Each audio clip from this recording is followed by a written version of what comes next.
novo, vida nova, 365 novas oportunidades de fazer o meu sonho acontecer. Será mesmo?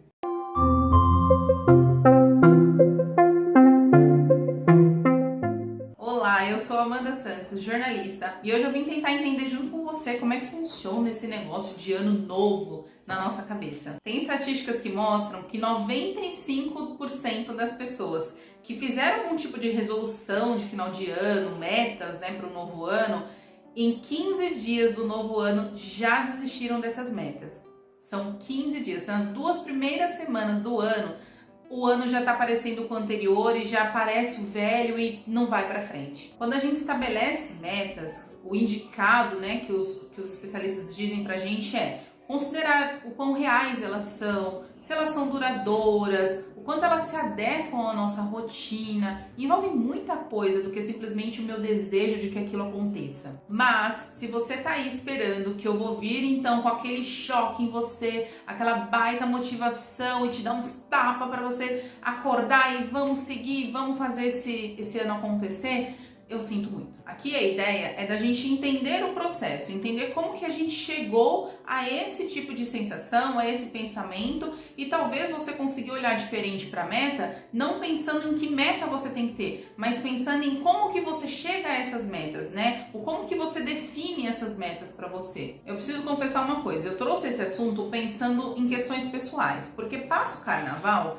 e a gente começa a ser bombardeado com aquele monte de porque você não fez até agora, porque para quem não começou até agora o ano está começando. A gente é bombardeado com uma série de falas como se assim, olha, já está fracassando, você já começou errado. É verdade, a gente precisa sim, às vezes desse chacoalhão, de tempos em tempos, para conseguir olhar para o quanto a gente está conseguindo fazer ou não daquilo que a gente espera para o nosso ano, daquilo que a gente planejou, Então, às vezes a gente precisa, mas a gente também precisa se responsabilizar, a gente também precisa olhar para essas metas, entender de onde elas partiram e reconhecer que elas estão num contexto de sociedade e que tudo que acontece ao meu redor vai interferir nessa resolução, no planejamento que eu fiz. Tá, mas eu tô falando e falando aqui e eu acho que ainda não respondi a questão principal do vídeo, que é por que a gente tem essa imagem de um ano novo e não simplesmente uma troca de calendário? Por que não é só mudou de um dia para o outro e começou um outro calendário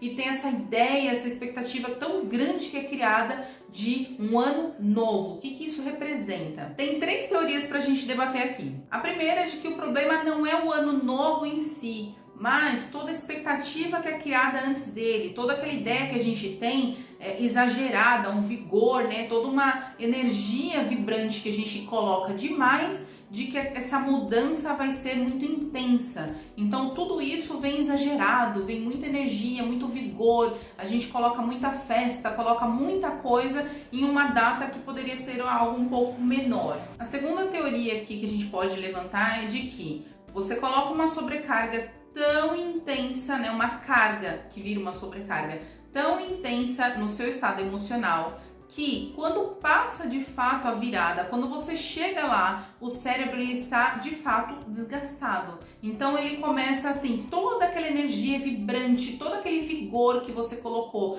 para empolgação, para estar feliz, para chegar motivada nesse novo ano, o seu cérebro cansa. Então ele começa a dar uma desligada, ele começa a dar uma apagada, e aí quando você vê, você se percebe olhando as suas limitações diante daquela meta que você colocou e você fala, eu acho que na verdade eu me precipitei nisso aqui, isso aqui eu não vou conseguir cumprir não. Então você já começa a olhar diferente, mas na verdade é o seu cérebro que está cansado de toda aquela energia que você tinha colocado, toda aquela sobrecarga. Uma terceira teoria é de que todas as metas que você criou, todo o seu planejamento, ele desconsidera que ao seu redor muita coisa estará igual.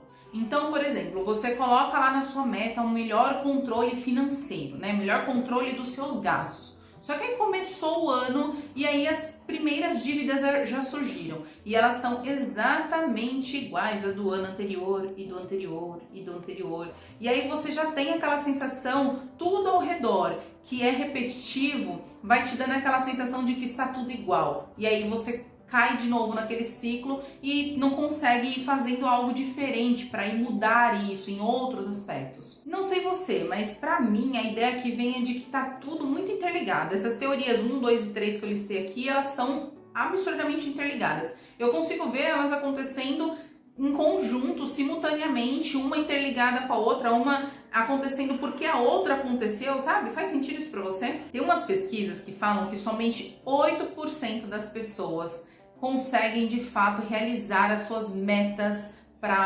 metas de ano novo, suas resoluções de ano novo. Mas Amanda, como assim somente 8%? Me fala o que eu tenho que fazer, porque eu quero estar entre esses 8%. Aí eu vou precisar recorrer de novo a uma listinha e te pontuar duas coisas.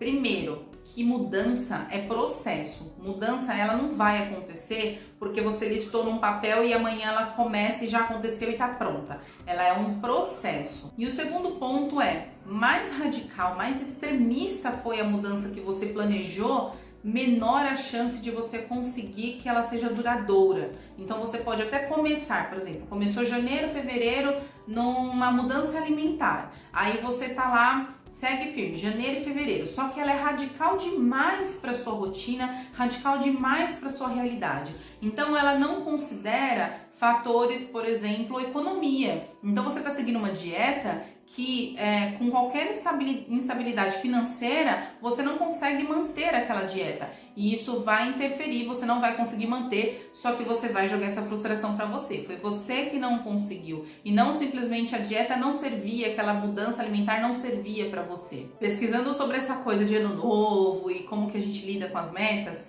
eu encontrei uma coisa que alguns especialistas chamam de síndrome da falsa esperança. Que é essa coisa de projetar com vigor demais a mudança, e aí você vai com muita empolgação, a gente fica meio cego, sabe? Então você acredita que porque toda aquela sua energia corporal, tudo aquilo que você está sentindo, aquilo vai fazer com que de fato vá acontecer a mudança que você está planejando, que você está desejando. Mas na verdade é só a sua energia corporal te agitando e te movimentando. Quando você olha para o concreto, quando você olha para o racional e você fala assim, tá, que base que eu tenho para de fato justificar que isso vai realmente acontecer na minha vida? E aí você de repente olha e fala, eu acho que não tá ali tão próximo não, eu acho que a chance de acontecer é muito baixa. E aí dá-lhe de novo aquele ciclo de frustração, né? E aí eu vou precisar recorrer de novo a uma palavrinha poderosa que é conhecer melhor a si mesmo. Tá, eu falei uma palavrinha e falei uma frase, né? Autoconhecimento. É que eu não gosto muito de usar autoconhecimento, porque eu acho que tem gente que foge um pouco da palavra, né? Falou autoconhecimento, a pessoa faz, ela vem com aquele papo, enfim, não tô afim. Então, autoconhecimento talvez seja uma palavra que soe meio... Mas vamos falar assim, conhecer melhor você mesmo.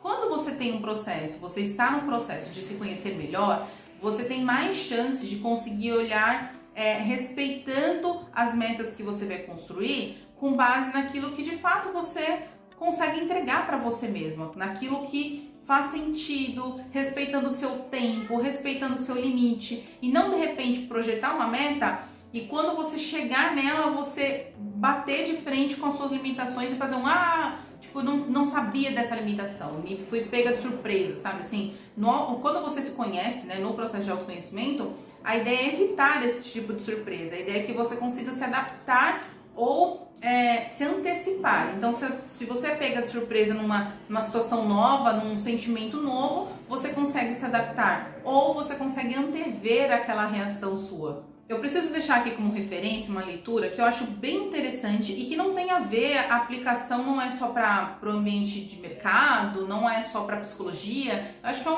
um livro para conhecimento geral e que ajuda muito, que é o livro O Poder do Hábito. É muito interessante que é um livro mais técnico, mas que ele traz muitos exemplos reais e vai mostrando pra gente, ensinando como que eu reconheço, como que um hábito é formado dentro de mim. Por hábito, a gente entende aquelas atitudes, aqueles comportamentos que são repetidos, tá? Então, por exemplo, fumar é um hábito, tá? Comer chocolate, enfim, todo dia, é um hábito. Então, se eu entendo esse processo, como que se dá esse processo, eu entendo também como retirar esse processo. Eu entendo de onde ele surgiu, eu consigo olhar e respeitar melhor de onde ele surgiu e não brigar contra ele, querer tirar ele à força. Se eu entendo que ele chegou a partir de uma construção. Eu entendo que o hábito ele vem de repetição, ele vem de estímulo e resposta. Então, se eu entendo que esse processo de estímulo e resposta, ele aconteceu num determinado período, não foi um dia que eu tive contato com aquilo e eu passei a fazer pro resto da minha vida. Para aquilo virar hábito para o meu cérebro, eu entendi que existia um processo. Então, esse processo também ele precisa ser inverso, eu não vou tirar ele rompendo do nada. Então, entender isso também pode fazer muita diferença na sua vida. Eu tô mencionando esse livro porque eu acho bem interessante que quando você conhece, né, eu entendo que o conhecimento, ele vem com essa clareza, ele vem com esse poder de ser duradouro. Então, eu consigo aplicar para qualquer área da minha vida a ideia de que algo para ser fixo na minha vida, para ele acontecer tantas vezes, ele chegou de alguma forma, se deu de alguma forma, não foi do dia para noite. Então, para eu tirar isso ou para eu acrescentar algo novo, eu também preciso de um processo. Então, eu entendo que isso é muito mais interessante do que uma motivação, do que aquela empolgação que é muito...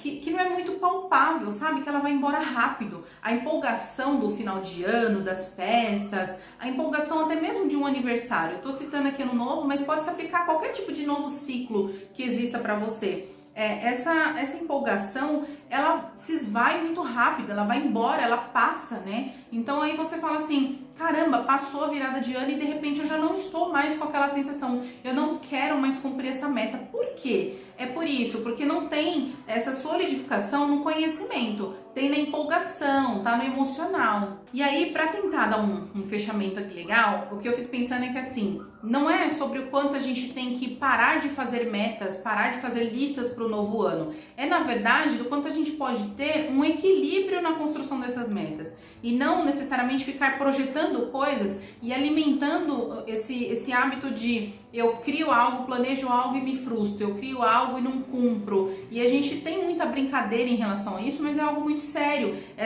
Esses altos e baixos o tempo inteiro que a gente tem, eles vão afetando o nosso emocional muito gravemente e transformando a nossa vida inteira nesse ciclo de se sentir frustrada e não cumprir, frustrado e não cumprir, e não vai levando a lugar nenhum. Será que a gente conseguiu chegar a um consenso aqui de dá pra ter lista, não dá pra ter lista, faz meta, não faz meta, vou cumprir ou talvez vou rever, ou vou então a partir desse vídeo buscar ferramentas mais sólidas, buscar me conhecer melhor? Se isso fez sentido para você, comenta aqui que vai ser bem interessante para a gente entender se de fato tá valendo a pena essas discussões que a gente tem aberto por aqui. Só não esquece de deixar o seu comentário, mas também clicar aqui na tela, porque vai aparecer um outro vídeo para você continuar nessas discussões, tá bom? É isso por agora e até mais!